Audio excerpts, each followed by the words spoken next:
কোন মহিলা যদি বেপরদার কারণে জাহান্নামে যায়, শুধু ও যাবে না, ওর সাথে কেউ না কেউ রিলেটেড থাকবে পুরুষ।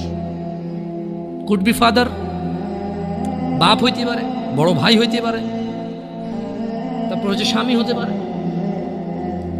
যদি ওর জাহান্নামে যাবার রিজনই হয় বেপরদা, খোলামেলা চলাফেরা।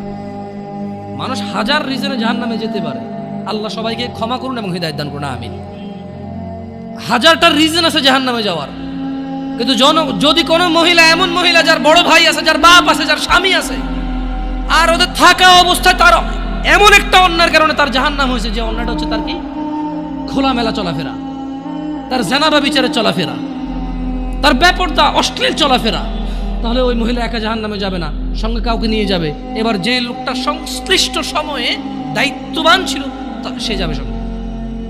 এটা খুব সিম্পল লজিক, কিন্তু কান টানলে কি আসে? ওই মহিলা যদি সংশ্লিষ্ট রিজনে যদি জাহান্নামে যায়, সংশ্লিষ্ট সময়ে যে দায়িত্ববান পুরুষ তার অভিভাবকত্বের মতো ছিল, যার উচিত ছিল তার জন্য সামর্থ্য অনুযায়ী জামা কাপড় কিনা সুন্দর দেখে, সামর্থ্য অনুযায়ী খাবার দাবার ব্যবস্থা করা, তার আর অর্থনৈতিক অবস্থার উপরে ডিপেন্ড করে, সামর্থ্য অনুযায়ী ওর কমফোর্ট জোনে রাখা হবে, সামর্থ্য অনুযায়ী যতটুকু আছে উজাড় করে দেওয়া ওর পিছনে, সংশ্লিষ্ট ব্যক্তিটার জন্য দায়ী থাকে।